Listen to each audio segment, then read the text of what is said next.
Hello, I'm Amy, and welcome to tonight's sleep story. Close your eyes. Take a long, slow breath in through your nose. Hold it gently for just a moment and let it go. Breathe in and out. Let the weight of your body settle. Let the day begin to dissolve. Its noise, its brightness, its demands. All of that belongs to another world now. A world that will still be there in the morning. But right now, it is far away. And at the edge of the western horizon, where the last thread of gold is fading from the sky, something ancient is beginning. A journey that has been made every single night for as long as time itself has existed. A journey made before your grandparents were born, before their grandparents, before the first stone of the first pyramid was ever set in place. A journey that was old when the world was young, and that will continue long after we are all gone. Tonight you will travel with the sun. Tonight you will ride the bark of night through the hours of darkness, through the deep and sacred underworld the ancient Egyptians called the Duat, the hidden realm that lies beneath the world of the living, through which all light must pass before it can be reborn. There is nothing to fear in this place. It is the oldest road there is, and at the end of it, always at the end of it, is the dawn. Picture the western sky at the close of day. The sun is enormous here, close to the horizon, deepened into a rich amber red, its light long and horizontal, laying itself across the surface of the desert in stripes of gold and shadow. The sands glow, the cliffs glow, even the air itself seems to glow, thick and warm and luminous, the way air is in those last extraordinary minutes before the sun slips away. And on the Nile, moving with the current, there is a boat. It is not an ordinary boat. It is vast and golden, shaped like a crescent moon, its prow rising in a great curve and carved into the form of a serpent. Its hull is plated with electrum, and it catches the last sunlight and throws it back in long, trembling reflections across the water. This is the solar bark, the boat on which the sun god Ra has made his crossing of the sky since the very first morning of the world. And at its centre, cloaked now in his evening form, is Ra himself. He appears to you as a man with the head of a ram, not fierce, but ancient, immeasurably ancient. His face is the face of something that existed before mountains. His eyes are half closed, weighted with the long work of the day. His robes are deep crimson, the colour of the western sky at this very moment, and they move in a wind you cannot feel. Around him, the crew of the bark attend their stations. There is Toth, ibis-headed, god of wisdom and writing, standing at the prow with a long staff, reading the way ahead. There is Horus, falcon-eyed, steady at the helm. There are the gods of the hours waiting in sequence, each one preparing to receive the bark as it enters their domain. The last sliver of sun touches the horizon. Ra closes his eyes, and the bark passes through the gates of the west, and the world of day is left behind.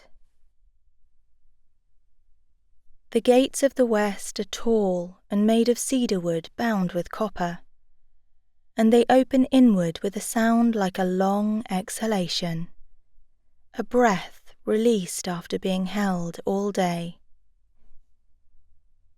Beyond them, the world changes. The sky does not disappear entirely, not yet. Here, in the first hour of the night, the Duat is lit with a warm, diffuse glow, the last radiance of the sun still clinging to the upper air, painting everything in shades of deep rose and amber. The ancient Egyptians called this region Immanet, the beautiful West, and beautiful it is. The bark moves slowly along a great underground river, wider than the Nile above, its banks gentle and calm. On either side, the souls of the recently departed stand watching. They are not sorrowful.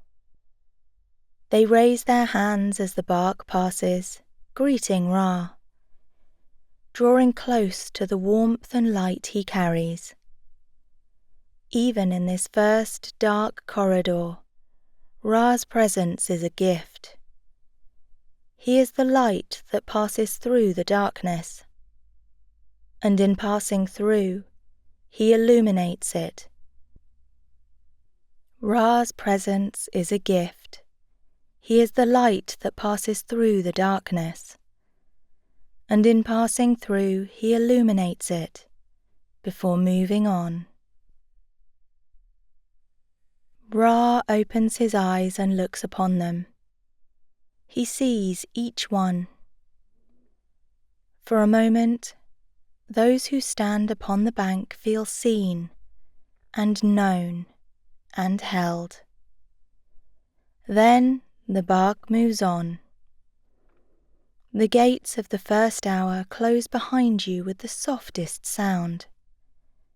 Ahead, the river continues. Feel the movement of the bark beneath you. It is not rolling, unpredictable movement of a boat on open water. It is smooth, steady, a deep, slow gliding as though the river itself is carrying you, as though effort has nothing to do with it. You are not propelling yourself through the darkness. You are being carried. The second gate is lower than the first, its lintel carved with a long procession of figures, men and women and animal-headed gods, all walking in the same direction, all headed deeper in. You pass beneath it. The quality of the light changes here. The last of the sky glow is gone now. What remains is the light of Ra himself, the warm, golden radiance that emanates from the bark, from Ra's own body, casting a moving circle of illumination on the dark water and the dark banks as you pass. This region is called the Ernez. It is one of the most extraordinary landscapes in all the Duat. On either side of the river, stretching back as far as you can see in Ra's soft light, there are fields. They look at first almost like the fields above. Long, flat strips of cultivated land, dark and rich. But these are the fields of the afterlife, the fields that the ancient Egyptians call the Aru, the field of reeds. Here, the blessed dead live out their eternal days in a world very much like the Egypt they knew and loved. Farming, fishing, walking along the rivers in the cool of the evening, but perfected, without drought, without flood, without hardship. An Egypt that is always in its best season, always warm, always abundant. As the bark passes, you can make out figures in the field. They move quietly, unhurried. Some of them look up at the light of the bark and lift a hand in greeting. A woman pauses in the act of tying back a sheaf of wheat. A child sits at the edge of a still pool, looking down at the reflections of stars. Here, in the deep dark of the Duat, stars hang in the ceiling of this great subterranean world, like lanterns set at impossible distances. Cold and clear and very beautiful. You watch them as the bark moves on. Your breathing is slow now, even, unhurried. The third gate is guarded by a great serpent, its coils filling the passage from floor to ceiling. But as the bark approaches, it draws back, slow and deliberate, making way. Its scales catch the light from Ra's bark and throw back 1,000 tiny gleams, green and gold and deep blue, like water in sunlight. Beyond the gate, the river widens. This is the hour of Osiris. Here, in the deep heart of the third region of the Duat, the river is extraordinary. It is darker than the river above, slower, and its surface has a quality almost like mercury, smooth and still and reflective, so the bark seems to be moving not through water, but through a sky. The stars in the ceiling above are doubled in the water below, and for a moment, moving through this silent, mirror-floored passage, you cannot quite tell which way is up. There is only light and its reflection, and the slow, steady movement of the bark. In a great hall on the eastern bank, you can just make out, in Ra's warm golden glow, the throne of Osiris. He is the god of the dead, the lord of the underworld. But do not let those words frighten you. Osiris is not death as darkness or ending. He is death as transformation, as passage, as the seed that must first go into the dark earth before it can become wheat. He was himself once dead, and he became, through that death, the king of what lies beyond it. He sits on his throne, very still, wrapped in white linen, his hands crossed on his chest. On his head is the tall white crown of Upper Egypt. His face is green, the colour of new growth, of the first shoots pushing through the spring soil, the colour the Egyptians knew, of renewal. As the bark passes, Ra and Osiris exchange a long look. Two great powers, two necessary truths. The sun that crosses the sky, and the king who waits beneath it. The light and the dark that gives the light its meaning.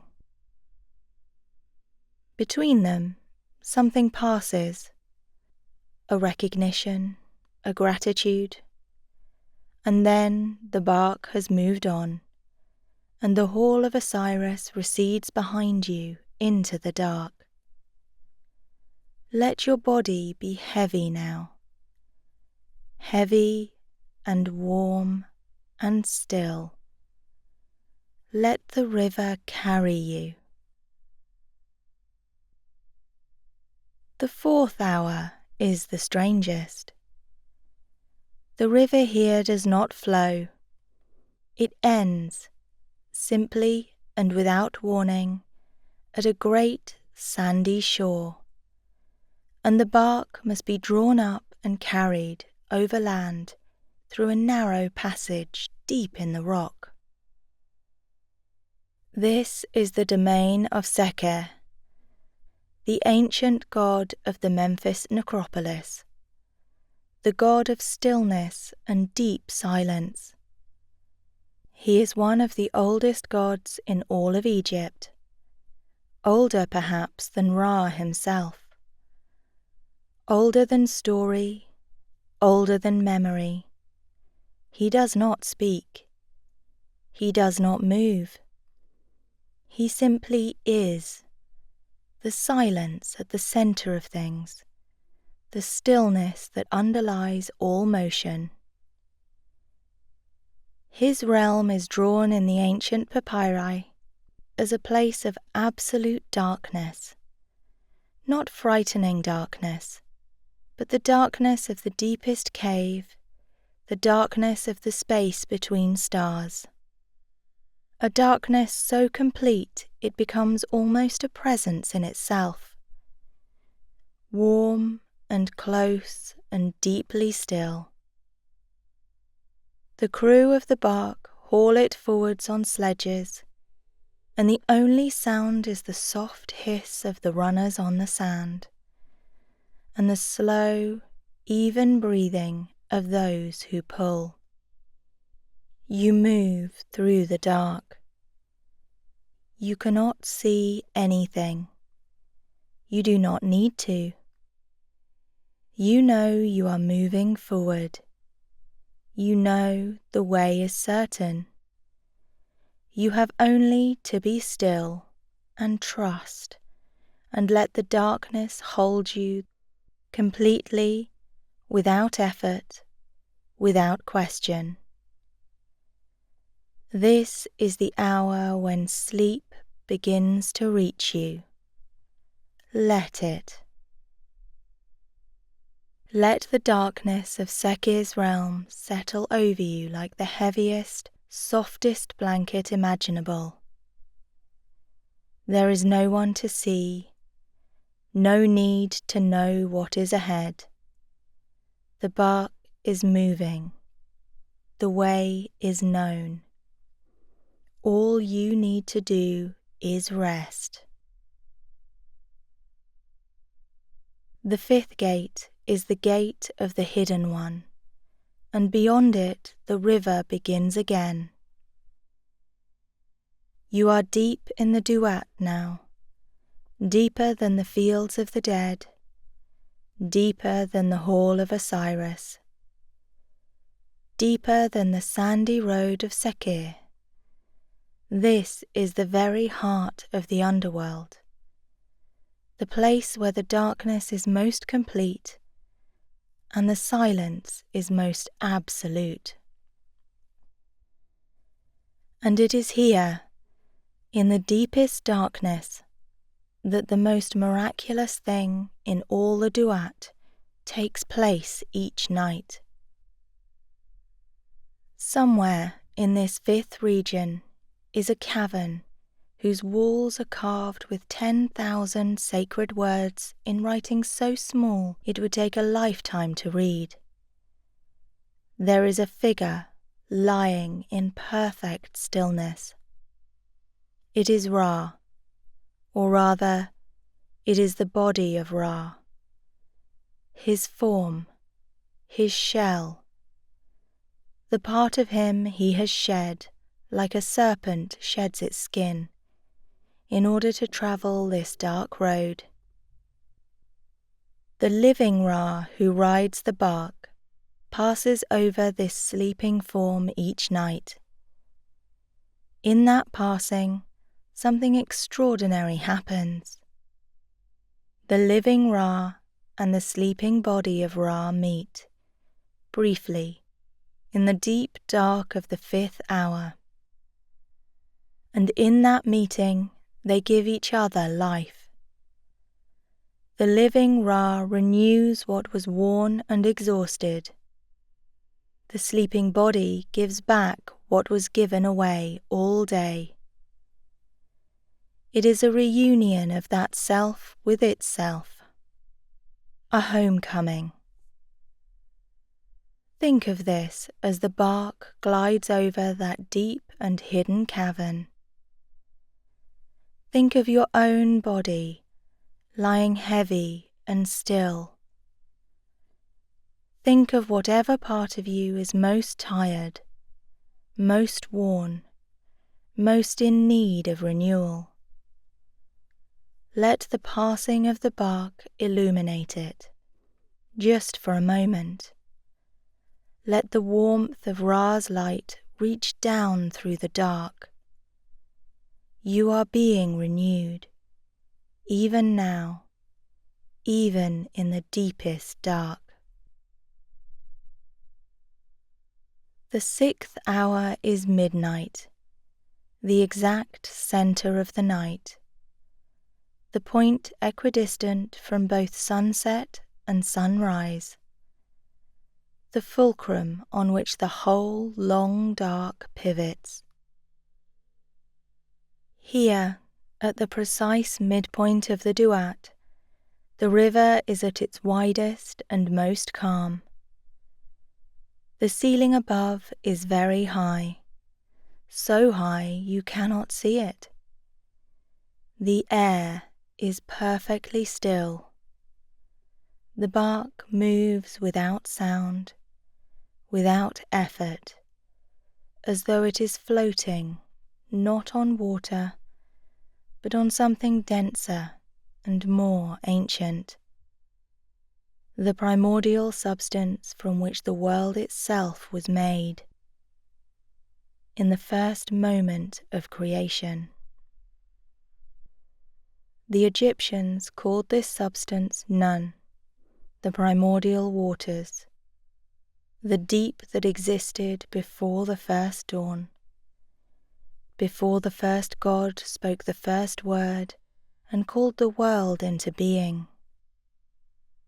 And here, in the 6th hour, the river of the Duat flows through the very memory of Nun, flows through the beginning of things. There are no figures on the banks here, no watching souls, no attending gods. Only the water, only the bark, only the deep, resonant, subterranean silence of the middle of the night. Let yourself arrive here. Let yourself settle into this silence the way a stone settles into still water. Slowly, fully, without resistance. The water holds you. The dark holds you. You are at the center of the night, and from here, Without your even having to try, the journey begins to turn. Imperceptibly, infinitesimally slowly, the way back toward the light has already begun. You do not need to do anything. You are safe. The river knows. Sleep.